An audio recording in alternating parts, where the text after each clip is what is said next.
aerospace and defense manufacturing, machines and automation, additive manufacturing, smart manufacturing, global manufacturing economy. Hello, and welcome to Advanced Manufacturing Now, the podcast for manufacturing professionals.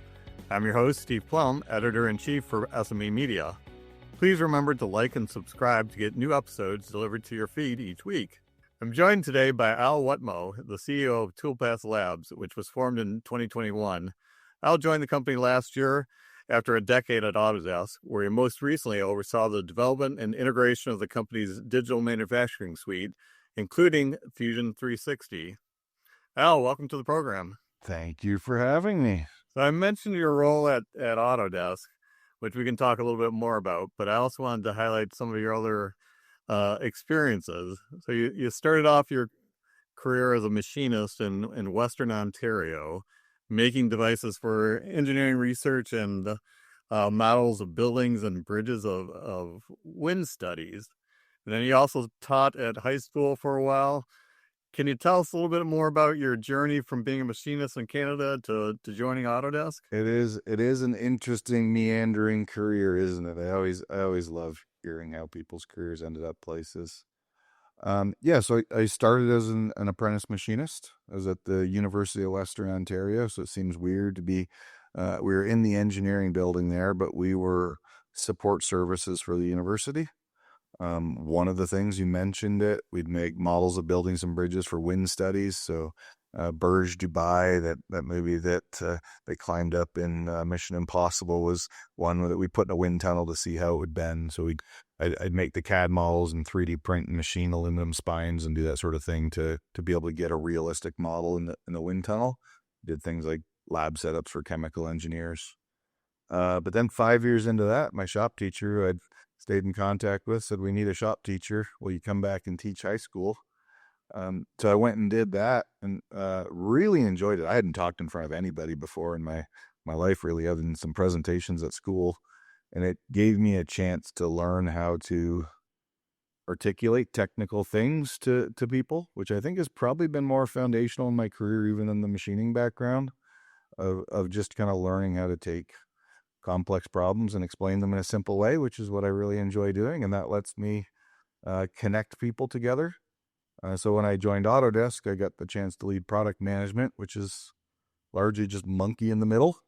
I got to talk to super smart developers and understand what they could do and explain that to very good machinists, and then understand what the very good machinists needed and explain that to the super smart developers. So it was a lot of taking an understanding of machining and then connecting with the people that have talents in the opposite extremes and joining that knowledge together.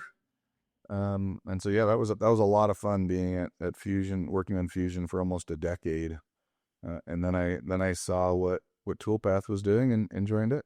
So with your experience, I mean, you really have a unique perspective, starting off as a machinist and seeing how people actually use tools, what they need, what the shortcomings may be, as well as, as a teacher, what the next generation of students were looking for, how they were utilizing tools as they advanced. Can you give us a little bit of a snapshot of what the industry was like when you first started, in terms of CAD/CAM? The thing that comes to mind, I'll never forget it. There was a professor that came in and made this comment. The engineering students working on the Formula SAE team, that's the engineering students that make a race car and race it. That's just a bunch of engineers playing mechanic. And it was a pretty derogatory comment, to be honest. And it kind of always got me, because to me, the good engineers understood how a part was made. But largely that was at a time where we'd have these shirts like machinists were created because engineers need heroes too. And then the opposite shirt, all men were created equal. And then some became engineers. And there's like this tension between I'm the engineer, I'm smart, you're the machinist, you turn handles. But when really interesting things happened, it's when the people making the parts and the people designing the parts collaborated and worked together. But I think you had a lot of and it's still the case. You have a lot of people that get into manufacturing and engineering that maybe are a little more introverted. I love this little joke of how do you know you're talking to an extroverted engineer? Well, they're looking at your shoes. And I say that in love because these are extremely brilliant people, but they'll often go into a corner and solve problems for 3 months instead of just having a conversation. And at that time, I think the big conversation was between CAD geometry that could be machined and machinists that would make it. And largely what we were doing with Fusion was fusing together the geometry creation, the toolpath creation. Those are two things that have to go hand in hand. In general, I feel like that's always where the biggest innovation happens, is when we can streamline communication. That's the speed of communication, to me, is what drives the speed of innovation. And then it was maybe not too different a problem than it is now. Just we've moved the technical problem forward. So if I remember from your history, you joined Autodesk kind of at the onset of at Fusion, and what was that transformation like, and how readily was it accepted and implemented and used successfully? In the beginning. That was an exciting time. So yeah, I joined. I was working and selling HSM Works when Autodesk acquired HSM Works, which was CAM to plug into SolidWorks.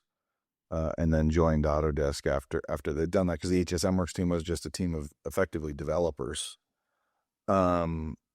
The adoption was super interesting. It was kind of this great time where the CAD was still maturing in Fusion. It's become very mature now, but at the time it was still maturing. So we looked at it through this lens of how do we make a better CAM system that has integrated CAD?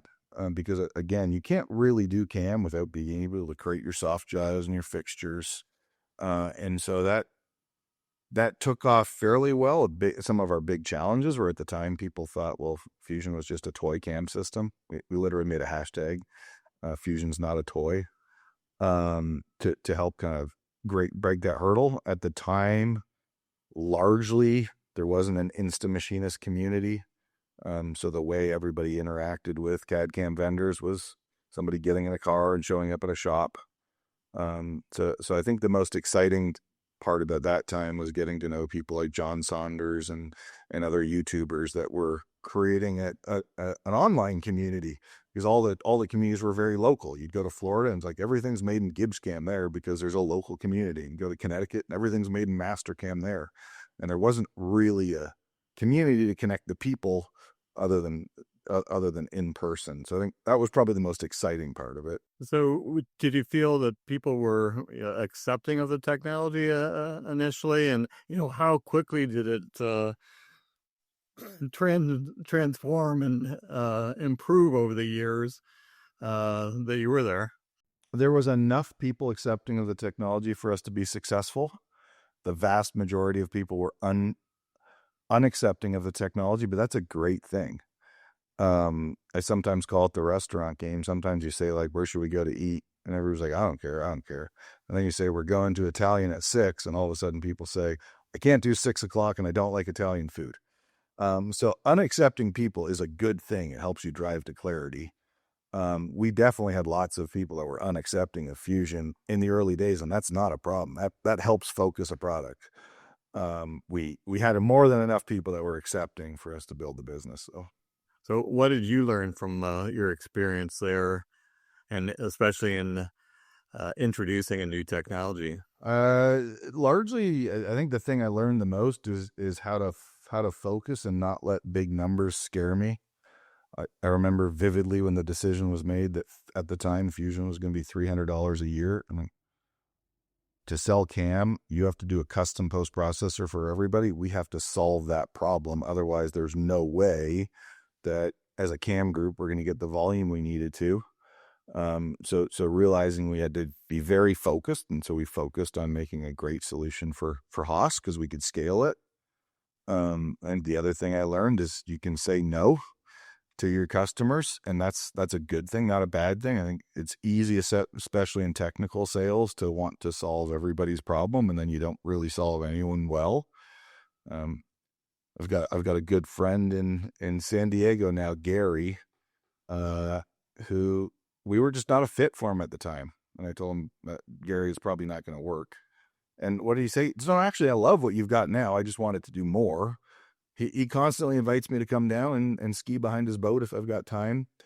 And that's made our relationship better, not worse. So I think learning it's okay to say no doesn't mean that you don't have a solution. Feeling like you just have to answer everybody's problem will actually just distract you. How long did it take you to reach, critical mass where you were actually profitable with it? I don't know how much I can talk about the Autodesk numbers, but I feel like the growth we continued to exceed all our growth numbers. And at different points of time, you made different shifts. In the early days, we were getting people connected with CAD CAM and growing to the thousands of users. And then as we crossed the thousands of users mark, you started to see the Delcam team layer in and add considerably more technology, and that kind of grew us past the tens of thousands of users marks. You can look at Autodesk public numbers on where it's at, but certainly the product was progressing at a fast enough clip that wasn't the worry. It's a big enough market, and to be honest, the CAM market had chased the hard problems so much that making the easy things easy had more than enough market to address while we grew the solution. Well, I think by any measure, it's been a very successful product. I was at the event last year or 2 years ago in Vegas, where you had all the user group come in, and I was just amazed at the amount of people there. It was like 10,000 people at the show. But I guess my point is, with that type of success, what drove you to join Toolpath now? What did you see here? What was the opportunity at this company? Yeah, I think different organizations of different sizes are optimized to solve different problems. Autodesk with Fusion is now in the hundreds of thousands of users. That's what they've shared publicly. And when you have that number of users, you're starting to think about how do you stabilize this ship and make sure it's reliable for day-to-day stuff. And that means that it's not maybe the right organization to innovate on. And so if I go back 10 years, you were asking this question, what were the biggest challenges? The biggest challenges were CAD and CAM, two fundamental tools, geometry creation and toolpath creation, was broken. You had to go to a solution like NX to have a connected experience between good geometry creation and good toolpath creation. And you can't create toolpaths without creating geometry to hold the part. So we needed to connect those two things, and that's what our mission at Fusion was. If I look at the breaks now, it's when a part comes into the bigger breaks now, and these breaks existed before, they just weren't the biggest breakdown. A part comes into a shop, the estimator looks at it, they maybe put their finger in the air and say it's going to cost this much, and this is what I think the tools are going to make, and maybe they kind of make a basic program to gut check their estimate, but they come up with that estimate, they win the work, they hand that to the programmer, and the programmer looks at the sticky notes or some text notes and programs a part and says, that idiot did it all wrong. I'm going to use these tools and this setups, but hopefully we at least got within the ballpark of the price. They then output G code. It goes to the machine and the operator says, yeah, I got it all wrong. I'm going to use feed hole override and run these rapids at 50%, the rapids at 100% and the feed rate at 90%. And on this one, I'm going to use a longer tool. So I've got some clearance and I've got this holder. And none of that's connected. It's all broken, which adds time to the process. Often it doesn't kind of feed back. And to me, I think if we're going to automate manufacturing, we need I hate using the overused term of a digital thread, an industry 4.0 and all that blah, blah. But the practical matter is when the geometry enters a shop to be made, it should be maintained the whole way until a part comes off the machine. And that requires connecting systems that are broken. And when it's systems that are broken in large companies, that's different organizations and different VPs, and it needs a technical insight at a high level to kind of rethink how the puzzle pieces fit together. And I think small companies are best suited to rethink how the tools fit together. So the company was formed in 2021 by Andy Powell and Justin Gray. When did you become aware of Toolpath, and what was kind of your aha moment, or what was the technology that they had or demonstration that they showed you where you're like, yeah, this could really be something? So I had this ingrained belief that we needed to think more broadly about how manufacturing was connected together. I also was getting a sour taste in my mouth for the number of people trying to automate manufacturing, so us dumb manufacturing people could go away and we could turn a CNC machine into a vending machine. I think that's just fundamentally a wrong way of thinking about it. If you think about the autopilot automated the stick and rudder, and it didn't make the pilot go away. It made the pilot become the navigator, and the pilot still needs to grab onto the stick and rudder in a heavy crosswind. So I felt like the wrong problems were being solved. We needed to connect things, and we would need more talented manufacturing experts relying on a deeper level of expertise. So just all that felt wrong. I felt like with AI, the way that we interact with software needs to flip. Today, you interact with CAD CAM software, the user makes a decision, and the smart computer calculates something and gives an answer back. But when you use ChatGPT or AI, the computer makes a decision, and then the user says, no, adjust this, adjust that. Kind of like how you raise your kids or train an apprentice. They make decisions, and then you guide them, and they go make some more decisions, and you guide them a little bit more. So these were all kind of some of my core beliefs. And then I saw what I believed that software needed to move from desktop software to kind of a server-based browser software, because I didn't think that the machine was being connected to the process. So if you think about like what tools are available, it's not just the user that knows that, the machines know that too. So a bunch of beliefs of what needed to change.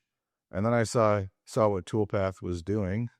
It's like, oh, you've built something where the system makes decisions and then the user gets to correct it and guide it. And the results don't suck. And I said to him, like, that doesn't suck. And Justin, the CTO, he took that as a compliment. He didn't take it like as a, you just said my baby's ugly. He took it as a compliment. So it's like these people understand we're not over-promising AI. We're solving a practical problem in the right way. That's an approach I'd bet my career on. And then they kind of put me to task and said, well, then bet your career on it. So I did. And you kind of described it to me previously of the first generation of HAD-HAM instead of CAD-CAM. Maybe people are going to laugh at me, but I say we're building the first generation of HAD-HAM. Today you have CAD-CAM, the computer aids the human, but we become slaves to the system. And we feed the system, and we do it in a constrained way. So if you think of CAD or CAM, you've got some high level constraints of, I want this sketch to always say square, and if I adjust this dimension, but we've kind of found a way to feed our information in a constrained way to the computer to be a calculator. But when we think about what AI is doing, it's the other way around. The system creates a result, and then you want to have the human aid the computer and guide it, as opposed to a directive approach where you tell it what to do and get better at giving it instructions.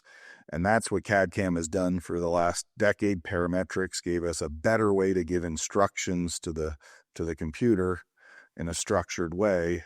I believe now what we have to do is give a better way to guide the computer, so the human's aiding it as opposed to structuring how it gives it. And I don't know if that's making sense. I'm slowly figuring out in my brain how to explain that. But it is a different way of interacting with the software. And you compared it before about interacting with a teenager versus interacting with a toddler, and the should. Yeah. So when we think about what we need to solve, and this is what's so exciting for me, is today the Toolpath AI is pretty early in its thinking. You throw a part at it and it says, this is how you make it with these tools. Well, now what we're starting to introduce is, I'll say, may, must, and mustn't. Those are the ways we'll constrain the AI. You may use any of the tools I have. That's kind of the first one. And then you might say, well, you must prioritize the tools that are in my machine right now. You may go buy a tool from Kennametal because I like Kennametal, and you may not go buy a tool from Bill's Corner Tooling Shop because he's just an annoying salesperson, or his tools never show up on time. I'm coming up with silly examples, but you want to find pragmatic ways that the user can apply a set of guiding principles for how the AI works for them, and where are the bumper lanes. So we kind of think of that as may, must, and mustn't as the guides to do it. And we get to build a user experience that allows them to do that. And another interesting aspect of it that I found was the integration of the different steps. So it's not just the design, but also just evaluating whether or not the company should take on a new contract, and what tools they need, estimating it, and then almost simultaneously configuring the toolpath geometry. That's an evolution I hope I can help shops make. If you think about so it's a different tangent for the conversation, but a fun one. If you think about how job shops work today, largely they build a relationship with a customer and they try and make everything that customer wants because they've got a relationship with it. But if I think about the shops that are extremely profitable and successful, they're the ones that know what they do very well and say no to the things they don't do well. CJ Abraham's my good friend. I'll give him a plug right now. If you're making a aluminum or titanium connector that can fit inside of a piece of 3/4 inch bar, he will make it faster to higher quality than anybody else because that's what he does extremely well. He's got machines set up to do it, and he'll do it very well. If you want a big billet of something, he'll say no. And I think any good business is good at quickly saying no to the stuff that's not a fit and yes to the stuff they're profitable on. And that becomes a byproduct of our automation because we can help the user constrain. This is the stuff I can fully automate, so that's the work I should take. And we can also say, well, if you just bought these 2 more tools, then you can make it. So you can start to set scope and widen it out. But again, I think if we want to bring manufacturing back at scale, we need a network of shops that are all very good at individual things, and shops are profitable. If the more profitable the shop is, the more people earn in manufacturing. The more people earn in manufacturing, the more people that want to get into the trade. And I think the whole snowball starts to go in the right direction if we can help with that problem. So I think you're at 20-some people now. Is that right? Yeah, more or less. Yeah. Yeah. So in addition to having, a good internal team, any startup, no matter how great the idea, needs people backing it, investors in this case. And Toolpath recently landed a couple of big names in the industry. Can you tell us a little bit more about that? Yeah, so you touched on the investment part. So it's good when people put their money where their mouth is, and we've had a few recently. So about a year ago, we got some individual investment from some very insightful key people. So that was Carl Bass, who's a friend and advisor and previous CEO of Autodesk, John Saunders and Chris Welch at NYCCNC. John and Chris Welch has got a big machine shop doing Swiss machining. We've got some software people. So Andy had a very large software company, understands how to build software businesses, and then Leaders Fund, who's scaled individually. They've been operators. So when you think about investment, some investors are people that had scaled businesses and then now are helping other businesses scale. And that's the case with Leaders. So we've got people like David Stein and Steve Tobacco. And so those are the individuals. More recently, we've got some companies now. So ModuleWorks has backed us, and ModuleWorks is the Toolpath kernel that basically runs the CAM industry. And then Kennametal has joined this round, so they make the tooling.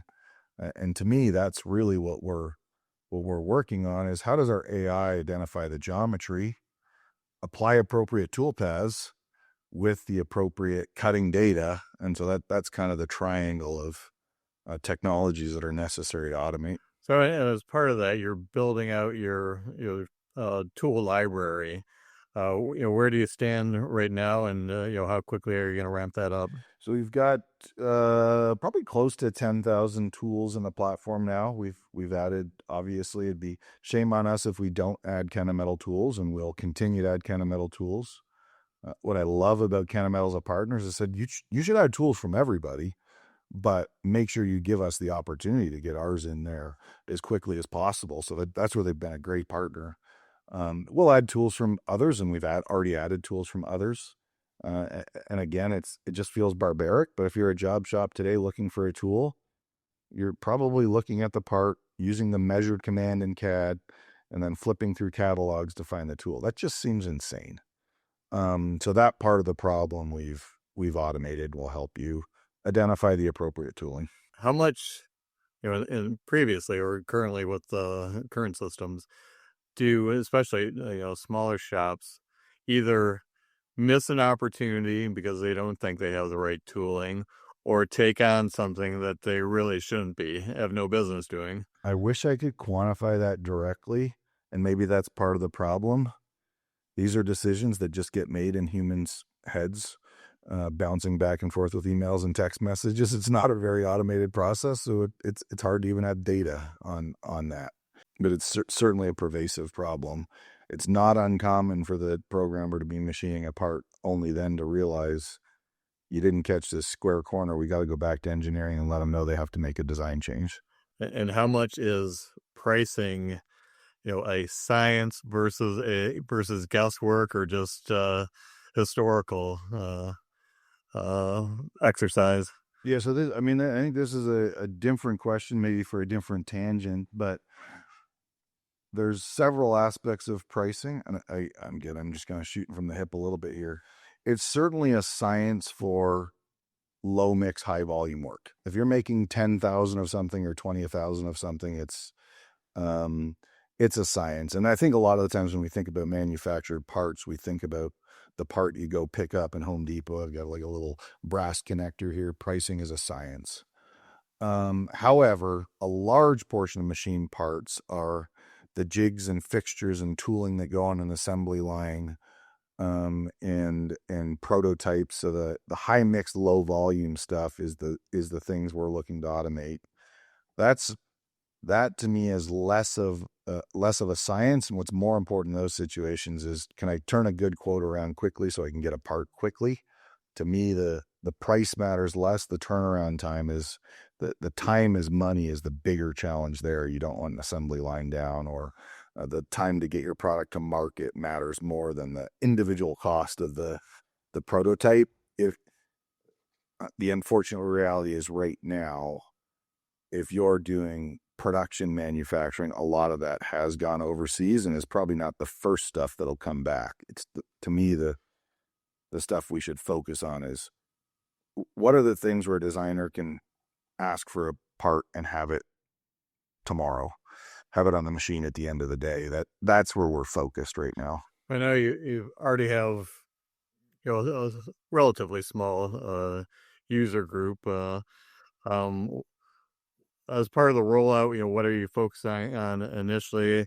And what are you beta testing, and what's been some of the initial feedback? Good question. So yeah, I mentioned the aspects of the platform. Our focus is to create automated CAM. That's our focus. It's like we're trying to build a self-driving car, but for CAM, that's still beta. We're getting very close to taking it out of beta because we believe it does enough that it's valuable. It doesn't fully program the part. You still need to review the results, but it automates enough of the programming process. We're going to take the beta flag off of that. However, some of the byproducts of this, because we can drive the car well enough, the estimating aspect is accurate enough to get a very good estimate. The DFM based on your tooling is strong, and getting the tool list is strong. So those are the places that users are using it in production today. We've got enough of our users telling us, yeah, this CAM automation is good enough at saving me time, that we're feeling ready to to take that beta flag off. We certainly don't want people falling asleep at the wheel, to use the car driving analogy, but it doesn't mean that it can't make them exponentially more productive with where it's at. You asked about the size of users. We were 0 a year ago, and we're in the hundreds now. Haven't crossed 1,000 yet, but we're in the hundreds of active paying subscribers. And all various sizes in terms of companies. This is the place I've been a little more surprised. I expected most of our success to be in the small job shops. That's still our focus. Again, I believe that there's kind of, I think, two sort of models. One model would be one super shop will make everything, and another model, and I think Andrel kind of speaks to this, a network of many shops will make things. I believe a network of many shops will make things. So our focus is building tools for many shops all across the country. That said, we've had some success. We were just on a podcast with Jim at Send Cut Send, who's a large shop making a lot. And so that's an example of a customer. We had a success story with Hamilton Medical. So those are on the surprises on the larger side. But most of our customers are 1 and 2 person shops that are looking to increase their productivity. And what does it take to get involved right now from a user standpoint? What's the entry point? And the entry point, you go on Toolpath website, sign up for a trial. It works. You've got to get your tool library in, because that's sort of what constrains the system. You don't get a result tailored to you if we don't know your tools. We've built a bunch of utilities to help you do that, to kind of look at past Fusion documents, to find the tooling, to upload your Fusion libraries, those sorts of things. We've got sample libraries, but that's the technical part of the hurdle. Cost shouldn't be an issue. It's $125 a month, so that better not be the hurdle. And I know you're kind of targeting IMTS 2026 to make a splash. Looking ahead, where do you hope to be in terms of users, in terms of added capabilities? Yeah, in terms of IMTS, so last IMTS we showed up and we wanted the world to know that the future is possible. AI can solve a problem in manufacturing. It's not just crazy. And I believe we did that successfully. People said, yeah, it's not crazy.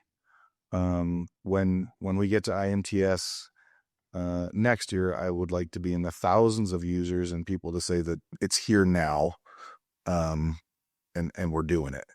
And I believe that will be the case. We got a year and a half, but we've got enough customers now, and kind of reflecting on my time at Fusion and growing that base and the energy I felt with the early adopters that were excited.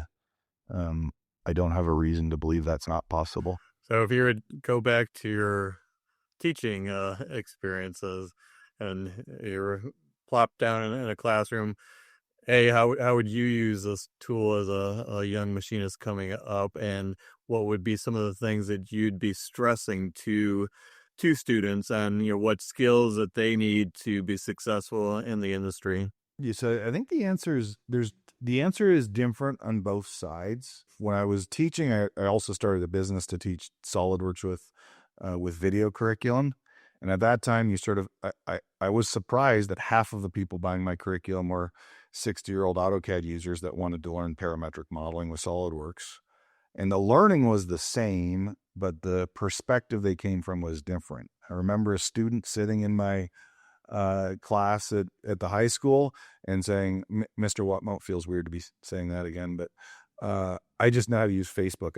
I don't use computers for anything else. It's like playing a video game. You can't break it. Just draw geometry and let's learn together. And so you just had to get them over the fear and the confidence that they could do it. The 60-year-old often had the opposite worry. They're like, they also felt they could break the computer, but they understood how to draw. And again, you just had to get them over the fears. Like, you're not going to break it. If you do it wrong, just push undo. If I think about things now, some of those same extremes happen. The students today almost have too much faith in AI. and they're more likely to throw a part at it and just blindly go make a part and make more scrap faster with automation.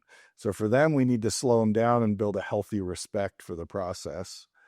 On the flip side, I think the mature talent that's running in the industry right now likely is biasing more to a fear of letting go and making themselves irrelevant. And so for them, you want to inspire them. I want to inspire them to say that when the autopilot took away stick and rudder hand flying, the pilot was still in control, and the pilot actually got the job of the navigator. The person that was willing to automate themselves that ended up in the strong position. So I think it's two extremes. We need to calm the excitement of the younger generation, say it's possible, but you need to have a respect for the problem. And then for the older generation, the respect for the problem is the foundation, but be willing to lean in. So I think you got a young generation that'll lean in too far and an older generation that won't lean in. And somehow we need to get them both to lean in and support each other. If we can do that, then it's pretty exciting times. Yeah, it's a little bit of a leap of faith for the older generation, but I think definitely it can be worthwhile if they. Yeah, so for the older generation, it's a timid leap of faith, and for the younger generation, it's a blind leap of faith that they don't even know is a leap of faith. So how do we get both of these groups together and one encourage the other and set correct constraints before the generation that understands manufacturing all retires and sails off into the sunset on their boats? It'll be interesting to see the future of Toolpath as you ramp up the operations and people start to use it to the way it's intended to and see how successful they are. But Al, thanks for joining us today. For listeners who want to learn more about the company and the process, where should they go? I don't know how the domain didn't get taken already, but it's pretty easy. Toolpath.com. It is an apt name for the company, that's for sure. And to learn more about the latest manufacturing trends and hear more of our podcast, visit advancedmanufacturing.org and be sure to like and subscribe to our feed.